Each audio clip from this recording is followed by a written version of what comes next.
up, everybody? Welcome into the Clutch Gene podcast. My name is Kyle. His name is Connor. We've got week 11 action for you this week, recapping everything that happened this previous week. We got a lot to talk about. We got some maybe sneaky playoff teams. Gonna talk about the Bills because they don't look good so far. It's not great for them. And we've got, what do we else? We have, Kliff Kingsbury. Does he deserve more respect? And as always, we got the best and the worst for you. Let's start out with first and goal. I called this one when I gave you the topics, playoffs or playouts, and that's not a very good name for the subject. So I'm still trying to workshop the idea here. I'll have something. You'll see it in this bottom little lower third here. I'll finally figure something out for what I'm going to call it. But basically, we've got some maybe sneaky playoff teams working their way up the ladder here. So we're going to mainly focus on the Colts, 49ers, Vikings, and Eagles. These are all teams that won this past week. I think all three won. All four won. Can't count. And they're kind of moving up the ladder. Vikings are in the playoffs right now. So here's what we got for you. The Colts are 6-5, currently the 9 seed in the AFC. They're behind the Steelers. The 49ers are 5-5. They're currently the 8 seed in the NFC, so just outside that playoff picture. The Vikings are 5-5 as well. They're currently the 6 seed in the NFC. And the Eagles are currently 5-6. They're the 9 seed in the NFC, right behind the 49ers. Connor, give me your thoughts on those teams. You can start wherever you want, and also rank them by how much you believe in them that they can make a push for the playoffs here. Okay. I'm going to start with the Colts because after what they did this weekend to the Bills, it's kind of hard to not root for them. Obviously, I mean, have loved Taylor since college. Watching him run in Wisconsin was incredible, and watching him finally really have that big, huge breakout game. I mean, he's been playing really well, but to have that kind of game that he had against the Bills, who we all thought had, this great defense, which has fallen apart throughout the entire season. After that Chiefs game, they acted like they didn't know how to play defense anymore. They look great. They're running on all cylinders. That defense is playing the way we all wanted that defense to play, looking top to bottom. I mean, there's guys all over that defense who are stud players for them and great players in the league as a whole. I like the Colts. I think they're just getting started, even though we're, almost halfway through the season, over halfway through the season. And I think they kind of have it. The AFC South is not good outside of the Titans, and even the Titans don't look great right now. So I think they probably have a shot. The Niners, I don't know about just because they're in the same division as the Rams and the Cardinals. Even though the Rams have been spotty at times and the Cardinals aren't fully healthy, I don't know if they can break out of the NFC out of that just because they will be the third team in the NFC West. Maybe they do, maybe they don't. But right now, I'm not super high on that, considering the fact I think they play both the Cardinals and the Rams again this season. But I'm not sure. Vikings. They play the Cardinals the last week of the they play the Rams the last week of the season, but they don't have the Cardinals again this season. Well, even getting past the Rams again might be tough, even though it destroyed them the other week. Vikings, iffy. The NFC North is bad, really bad, outside of the Packers, obviously. And even though they look good, I think Justin Jefferson, Adam Thielen, and Dalvin Cook make Kirk Cousins look astronomically better than he is. And we know that. We've been saying that forever. If they make it in, they're going to be out in their wild card game.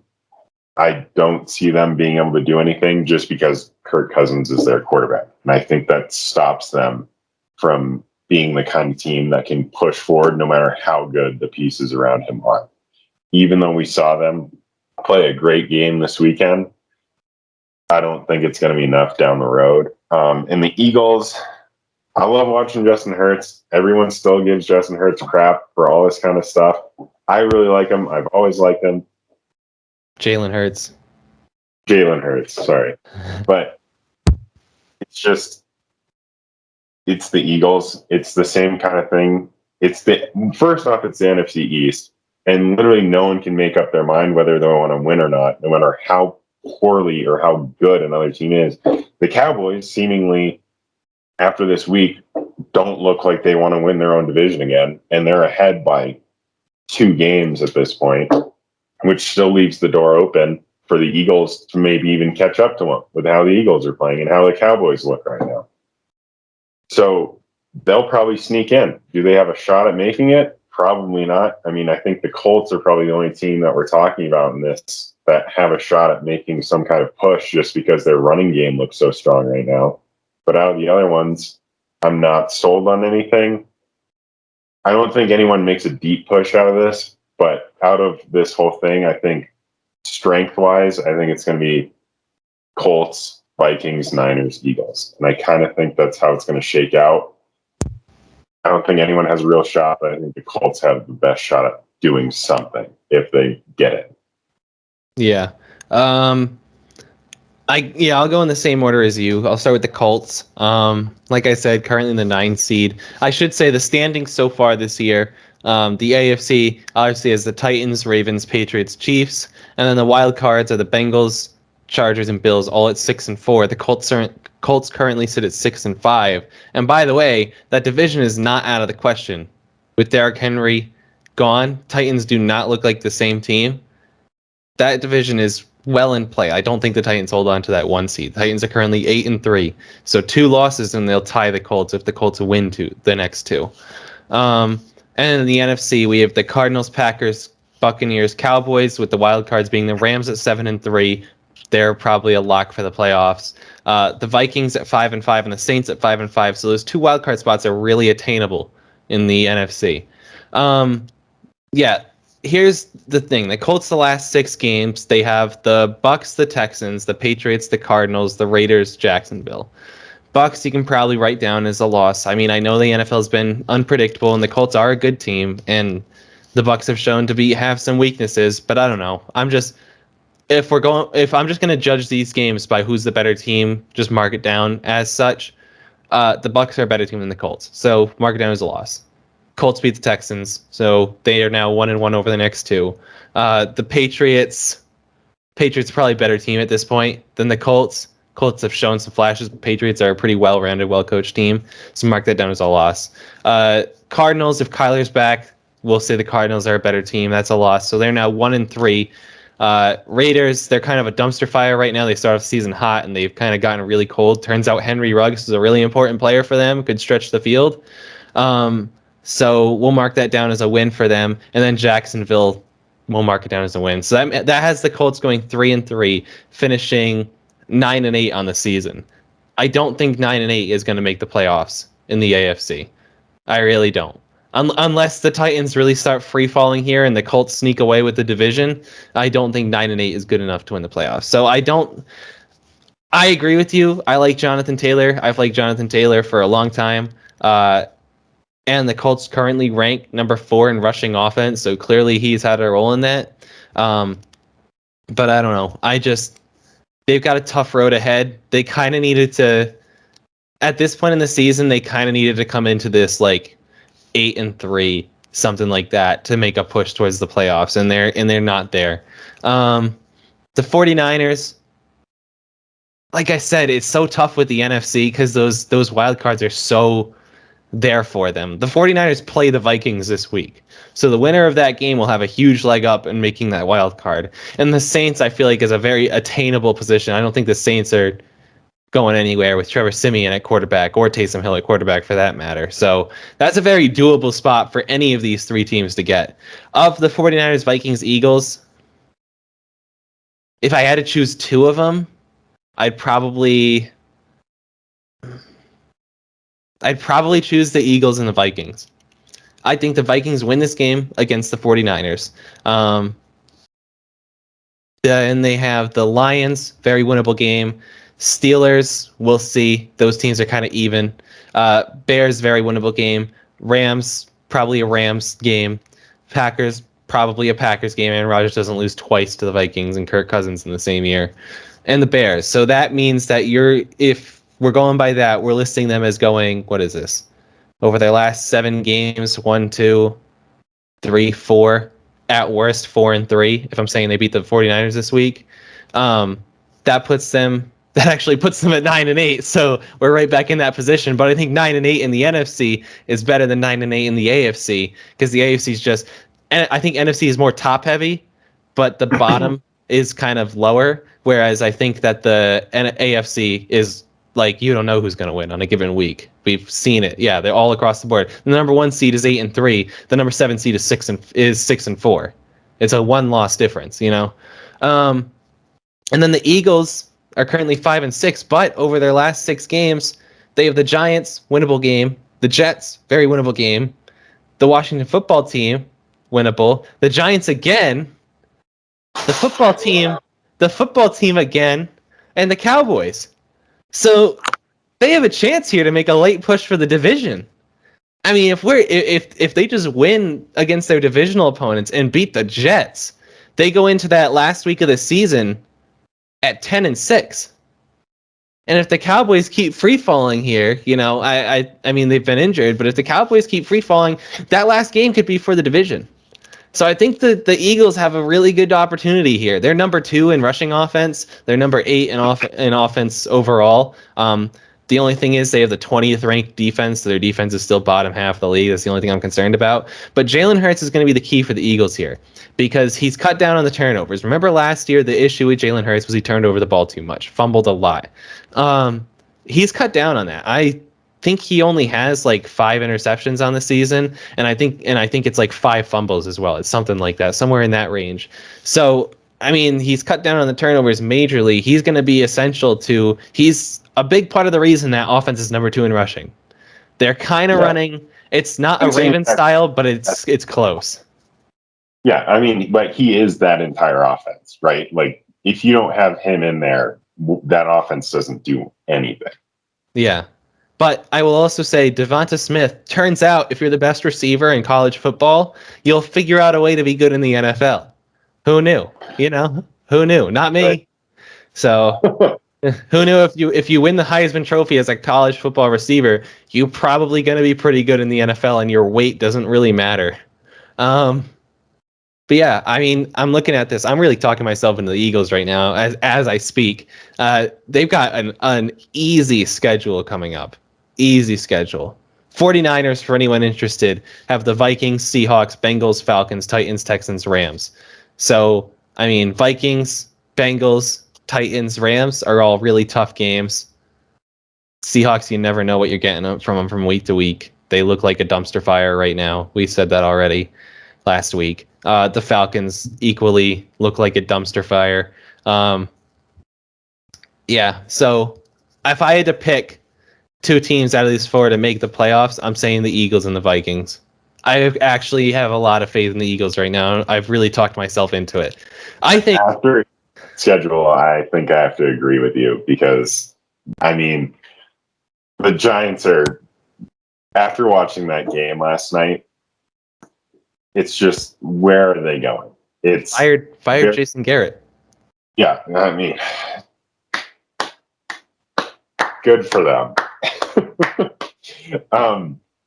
Considering the fact that, I mean, Saquon Barkley doesn't look like pre-injury Saquon Barkley at this point, and I think that's partially due to the fact that their offensive line is horrendous. The best player in that is very obviously Kadarius Toney.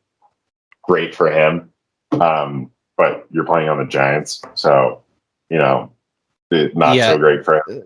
The issue that Saquon Barkley last night had flashes where you're like, man, Saquon Barkley is still really good. But the thing is, he's really good at evading these tackles, which is why you see him and say, wow, he's really good. But the issue is he keeps having to evade these tackles 3 yards behind the line of scrimmage, you know? Yeah. So it's like, he can only do so much.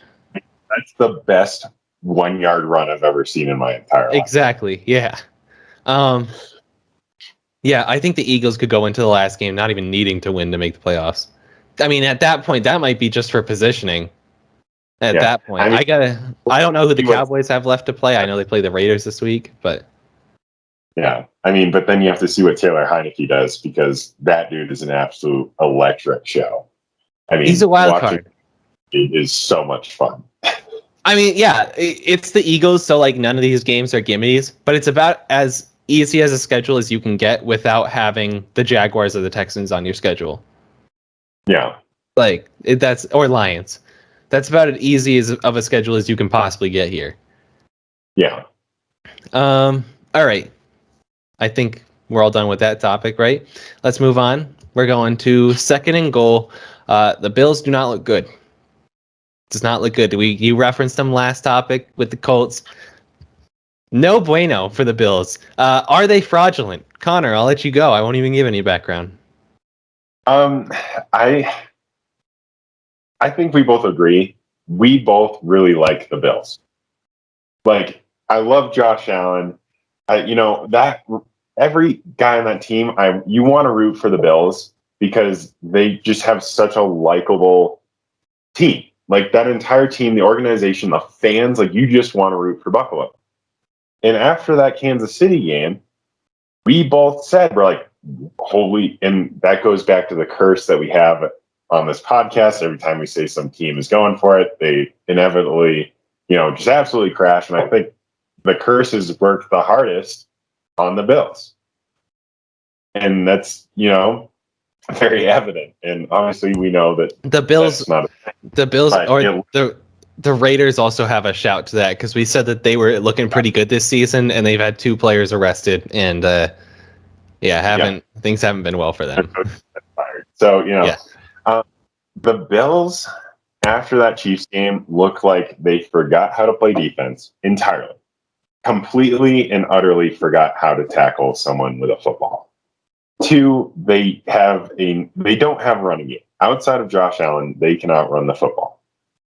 And as big and athletic as Josh Allen is, you do not want him running 10 times a game. It's not what you want. He is an absolute nuclear powerhouse with his arm throwing the football. But he's started to make mistakes again. They can't have him running so much. They don't have a run game. And it just looks like they're lost. At the beginning of the season, we knew who they were. It was Josh Allen throwing absolute cannons down the field to great receivers with some running mixed in, whether it was Josh Allen or their backfield. And their defense was solid. Now it's like you watch them and you're just like, what happened? What went wrong? Where did we get to a point where Josh Allen's making turnovers and decisions that we saw him make 2 years ago when he looked like an absolute bust with these flashes of just wow to back to it again in the course of 4 weeks. And that team just kind of fell apart. And now everything's up for grabs again. The Pats are coming back. They look good. And now it's, the AFC East is like, wow, you know what?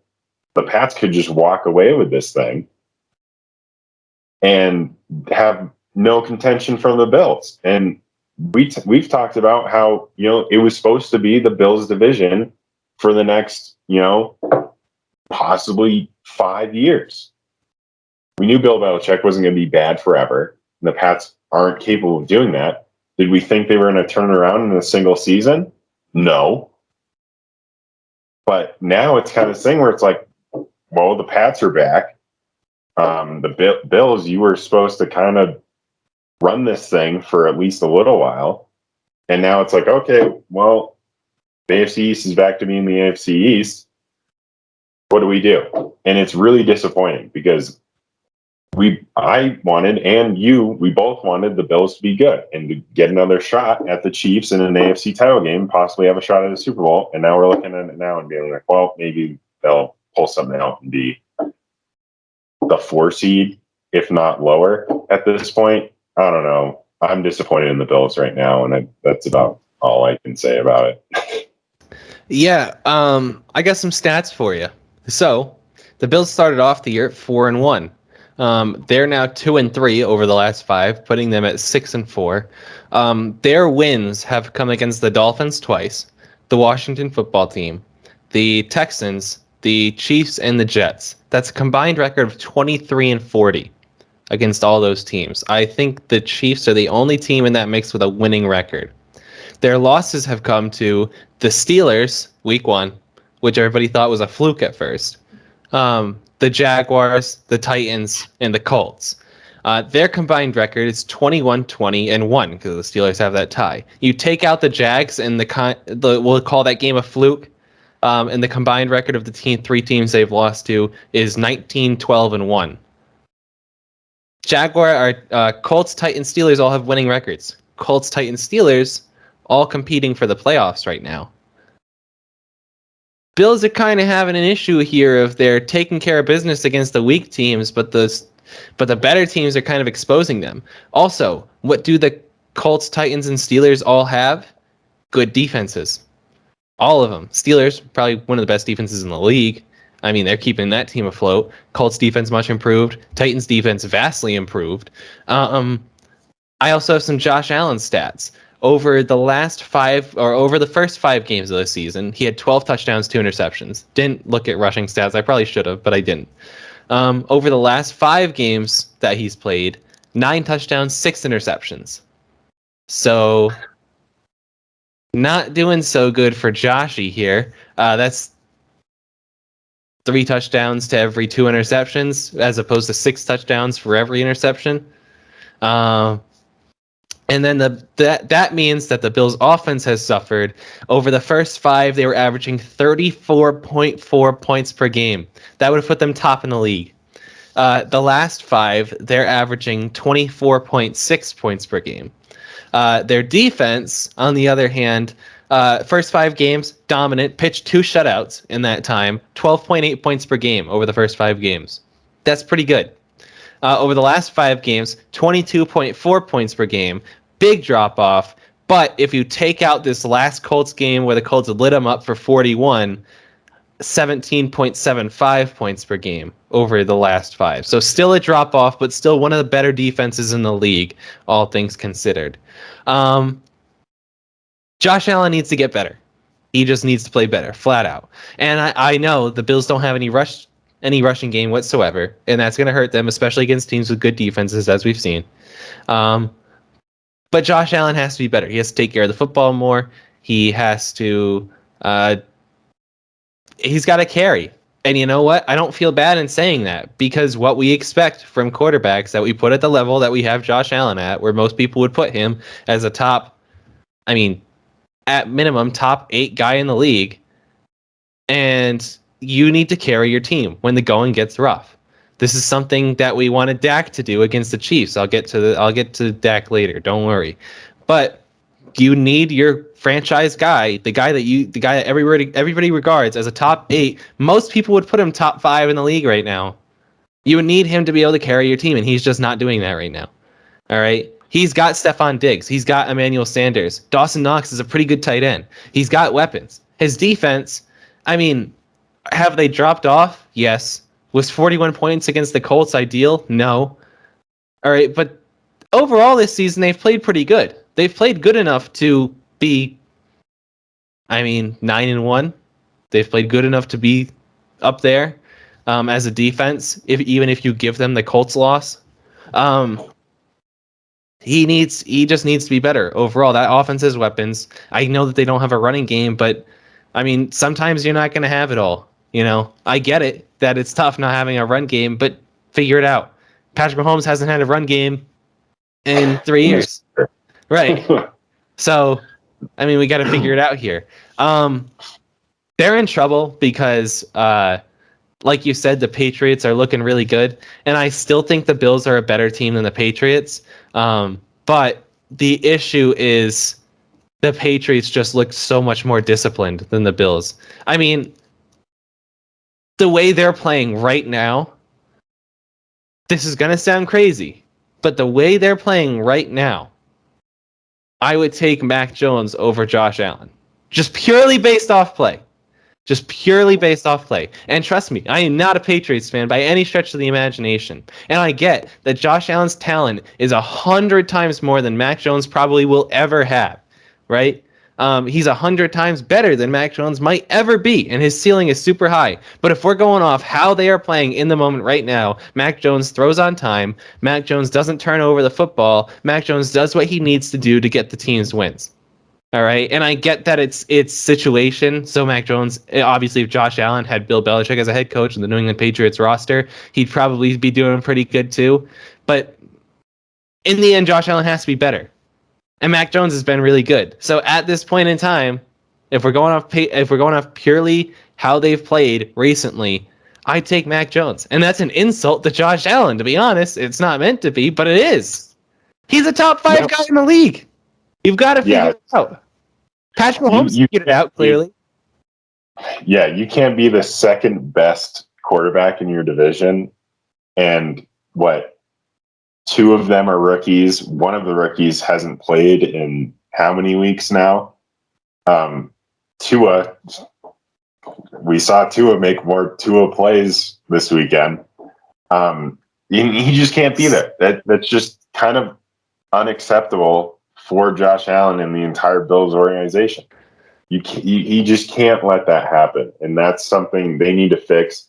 This isn't a fix where you can be like, okay, Josh, like you can figure it out. This has to be a now fix, because if the Bills all of a sudden just tank at the end of the season and can't figure it out, they're going to be in a really bad spot, because that organization, the fan base, everything had such high hopes for this team coming into this season that if they just blow that stuff out of the water and let, the Pats walk away with another division title after supposed to be, the little brother to the Bills until they figure it out again, it's unacceptable for the Bills. And they need to fix this now, because if they don't, they're going to get knocked back into something that they've been going through for the past, since Jim Kelly, since the 4 straight Super Bowl losses. And that's kind of what might happen to the Bills. And Jim Kelly had the same thing. They had a great team, and then all of a sudden everything just falls apart when they need it the most. And that's kind of where they are now. Obviously, we're still in the regular season, but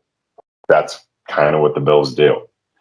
I don't have any reserves against them making the playoffs. Like, I think that they will make the playoffs. We went over the Colts and their schedule they have coming up. It's not looking great for them.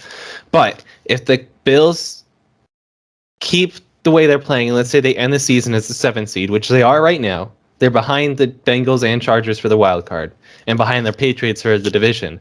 They would play the Ravens right now in the first round of the playoffs. And I know that the Ravens are kind of hot and cold, and I don't know what to tell you about them, because I trust Lamar. In the playoffs, it's a little bit of a different story. It's been throughout his career, but I'm going to trust Lamar. I don't know what I'm getting from every other player on the Ravens is the problem. But guess what? I also don't know what I'm getting from the Bills. From any player on the Bills. There's on a week-to-week basis where you're like, hey, this guy's going to show up this week. You don't have it. I mean, one week they look like the most dominant defense. The next week they let up 5 touchdowns to Jonathan Taylor. Yeah. So it's not an ideal matchup. Whereas, let's say they won the division and took where the Patriots right now are in the playoff picture. The Bills would play the Chargers, and the Chargers have been about as hot and cold as any team in the NFL this year. Also a young team, young head coach. So that's the opportunity there, because we know John Harbaugh has been there, done that with the playoffs. You're not going to see any screw-ups from John Harbaugh. I'm going to knock on wood because I don't want to curse them, because I know how this works. The Chargers, young coach, young quarterback, never really been in that moment before. Really good opportunity to steal a first-round win there, just purely on the basis of the Chargers haven't been there. Like, with this group of guys, Keenan Allen is, I think, the only guy that was on the team when they made the playoffs last. Maybe Austin Eckler was in a secondary role to Melvin Gordon. This would have been like 3 years ago at this point, 4 years ago. But yeah, so there's a lot on the line here for the Bills. If the Bills took the 4 seed, and let's say the Chiefs moved up the standings, and the Bills won the division, took the 4 seed, they would play the Bengals, who, again, hot and cold as any team this year, another young team. You can take advantage of that. So winning the division has a lot of repercussions here for these playoffs. I know we've said that all the teams are close, but it's the difference between playing the Ravens round 1 and the Bengals round 1. Yeah, big time. Or even the Chargers round 1. Those teams are 1 win apart, but, I mean, there's a clear team I would rather play. I think I'd rather coach against Zach Taylor than I would against John Harbaugh, one of the best coaches of his generation. Yeah. I even take Staley, right? Like, I'd even rather play the Chargers out of that. And Right. I mean, or, one thing that you win a close game against the Chargers, or you get Justin Herbert that everyone loves watching and you lose by 2 touchdowns. Right. Like, that's kind of So they kind of need to figure it out here. Even if they moved and won the division and faced the Patriots first round, based on pure talent of both teams, the Bills would have a sizable advantage. Now you're going against Bill Belichick, so anything can happen. But a division opponent that you played twice this year, they beat them the first time. We'll see if they beat them the second time. Yeah, there's a lot in the line here for them. I think of all the teams that could drop out, that they could play as the wild card, the Ravens are the last team I would want to play. The Ravens and the Chiefs, because the Chiefs look like they're getting hot. I mean, I know it's been 2 weeks, so it's tough to say, but the Chiefs look like they're getting hot at the right time here. But yeah, Bills, I mean, to answer the question, are they fraudulent? Probably kind of a little bit. They've been pretty fraudulent. I mean, I don't think it's out there to say. All right, let's take a quick break.